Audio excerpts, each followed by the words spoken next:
first day in prison, and everyone thought he'd break until one quiet fighter turned the yard into his battlefield.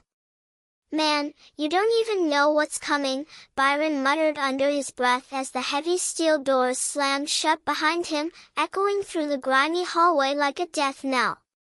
First day in prison, first mistake was thinking he could walk in like it was just another Monday. Every eye in the intake room followed him, hard, cold, calculating, and for a second, he felt that familiar twinge of nervous energy in his gut. But Byron had a secret, one nobody could guess by looking at his lean frame or quiet demeanor. He was undefeated. Every tournament, every fight, Kung Fu was his life, and in this place, that skill was going to be the difference between crawling in fear and standing tall. "Yo, new meat," a deep voice barked, making Byron flinch as he turned toward the source. The guy was big, tattooed from neck to wrist, and his sneer carried the kind of malice you only see in prison movies. Kingpin status, no doubt, and he had already picked Byron out as a target before the ink on his ID card even dried. The man stepped closer, cracking his knuckles like a warning drumbeat, while his crew circled, snickering, feeding off the tension. Byron's pulse quickened, but his eyes stayed calm, scanning, measuring. "Crawl, boy," the kingpin hissed, voice low but deadly, and suddenly the air itself seemed to thicken. Byron froze, knowing that one wrong move meant humiliation or worse. Around them, other inmates laughed, jeering at him like they owned the air he breathed. He could feel the weight of their stares, the heat of their expectation. Everyone wanted to see the new guy break. He didn't move. Instead, he lowered himself slowly to the ground, not out of fear, but because he was calculating, waiting for the perfect moment. And that moment, he knew, would come fast. One slip, one punch, and chaos would erupt. The kingpin leaned closer, taunting, "Ain't nobody gonna protect you in here, boy. You crawl now, or we make you regret every damn day you were born." Byron's jaw tightened. Silence, in this place, was a weapon. That old saying kept flashing in his mind, patience before power, observation before action. And damn, he had patience. The kingpin reached forward, expecting Byron to grovel, to show submission, but instead, Byron shifted slightly, almost imperceptibly, like water ready to strike. One eye on the guy's hand, one on the crowd, Byron remembered why he was here, not just survival, but respect. Not the fake kind you buy with fear, but the kind you earn with skill and courage. And when the old, quiet man in the corner, some ancient lifer who rarely spoke, gave Byron a nod, it was like a spark igniting a chain reaction. The old man's eyes, sharp and knowing, met the kingpin's gaze. Everyone froze for a moment, sensing something about to change. Byron's muscles tensed, ready to explode like a coiled spring, and the hallway fell into that eerie, suffocating silence that makes every second stretch forever. Then, in a blink, the kingpin made his move, lunging with brutal intent. Byron pivoted, flowing like liquid, every move precise, almost surgical. His first strike wasn't violent, it was a warning, a flash of skill that made the onlookers gasp. And just like that, the atmosphere shifted. The young, terrified inmate who had been cornered a few feet away now found himself staring at Byron, who was no longer just a new guy, he was someone who commanded attention, someone who could turn fear into awe. That punch, that block, that subtle dance of fists and feet wasn't just about defending himself, it was a statement. In a yard ruled by hate, silence had become Byron's weapon, patience had become his ally, and skill had become his voice. And as the kingpin stumbled back, shocked, the circle of onlookers whispered and nudged each other, realizing that the quiet, unassuming guy might just be the most dangerous person they'd ever meet. Byron didn't boast, didn't yell, didn't even smirk. He simply stood tall, letting his calm intensity do the talking. And that, right there, was enough to make a man used to fear rethink every choice he had ever made. He had entered a world where power ruled, but Byron had come armed with something more dangerous than fists or guns: confidence, discipline, and a resolve nobody could shake. If you think the yard is ready for him, think again. By the time the first day was over, everyone would know one thing: underestimate Byron, and you'll pay a price you won't even see coming. So, stick with this story, because what happens next in that yard is insane, and it's about to get real ugly, real fast. And hey, before we dive deeper, make sure you hit that like button and subscribe. Trust me, you don't want to miss a single second of Byron's first week behind bars. The yard was a furnace of eyes and whispers, tension so thick it almost burned the skin, and Byron could feel it crawling over him like a living thing, but he stayed calm, letting every sound, every movement, sink in. The kingpin, now reddened with embarrassment, stepped back, clearly furious, muttering under his breath, but Byron didn't flinch. He'd learned long ago that anger is a weapon, yes, but only if you let it control you, and control it he did, every breath measured, every muscle primed. Around him, the younger inmates who had laughed just minutes ago now shifted uncomfortably, sensing that something had changed, that Byron wasn't just another fish in the tank. He noticed the quiet kid in the corner, the one who had been shoved against the wall by some muscle-bound brute a second ago, trembling, afraid to even look up. Byron's eyes softened for just a second, not pity, but recognition. In this place, fear was currency, and he had plenty of experience spending it wisely. He could see the gang members whispering to each other, plotting, probably thinking they could regroup and overwhelm him later, but he had read enough prison floors, seen enough fights to know patterns, to predict moves. Then, without warning, a massive guy wearing a leather vest stepped forward, cracking his neck like a whip. "You think you're tough, new kid? Let's see how long that lasts," he snarled, voice booming across the yard. Byron's lips barely twitched, but his stance shifted, subtle, fluid, like water finding the perfect path through rocks. The other inmates held their breath. This was it, the real test.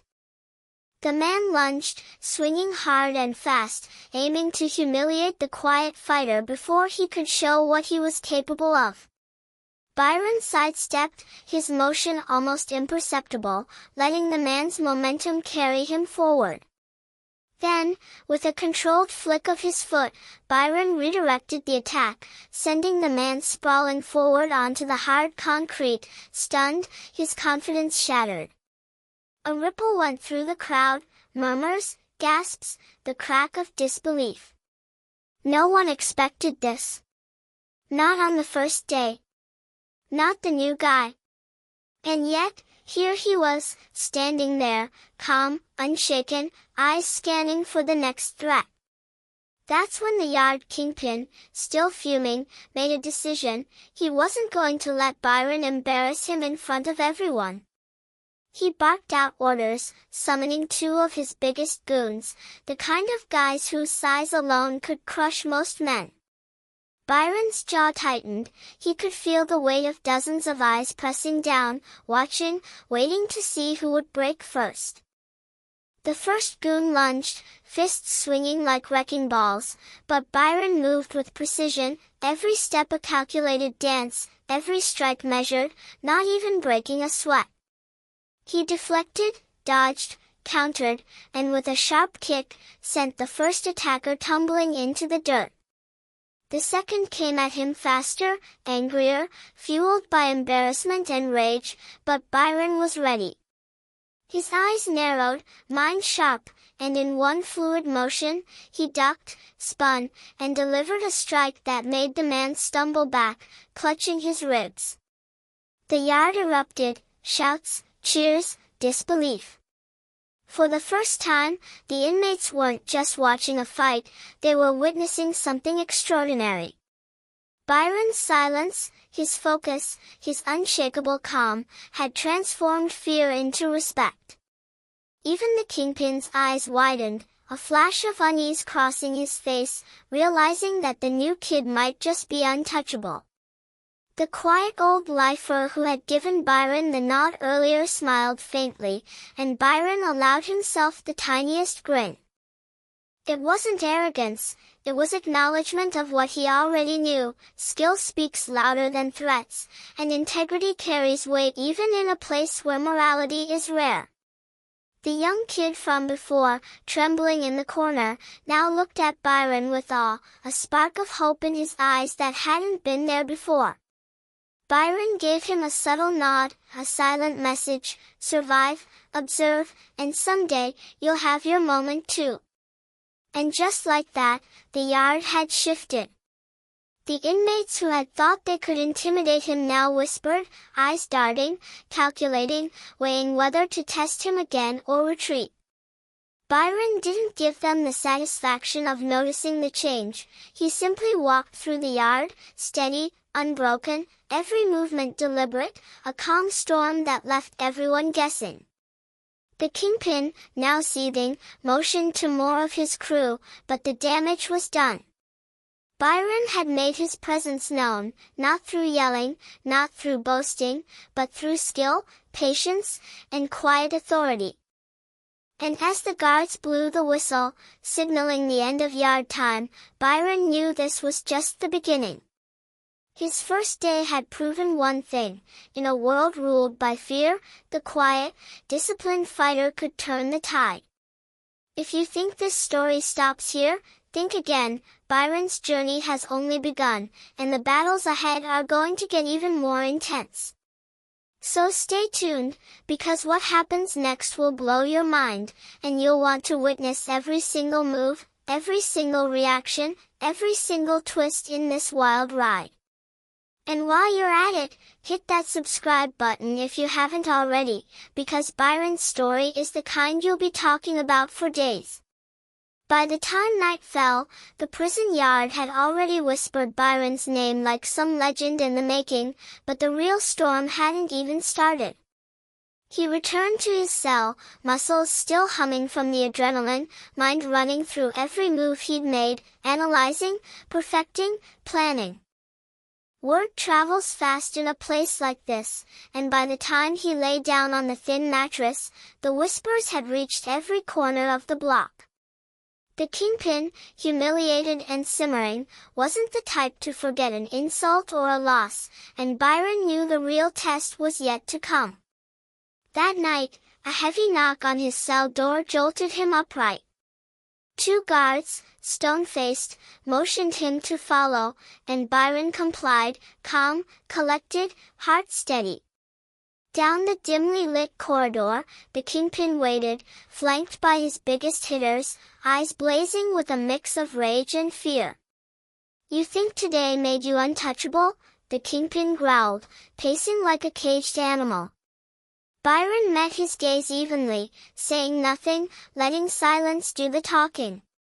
The gang leader lunged first, faster and more furious than ever, but Byron had learned patience wasn't just about waiting, it was about reading, anticipating, exploiting every weakness. He dodged, weaved, and with a swift sequence of strikes, neutralized the first attack with precision that made the gang leader stumble back.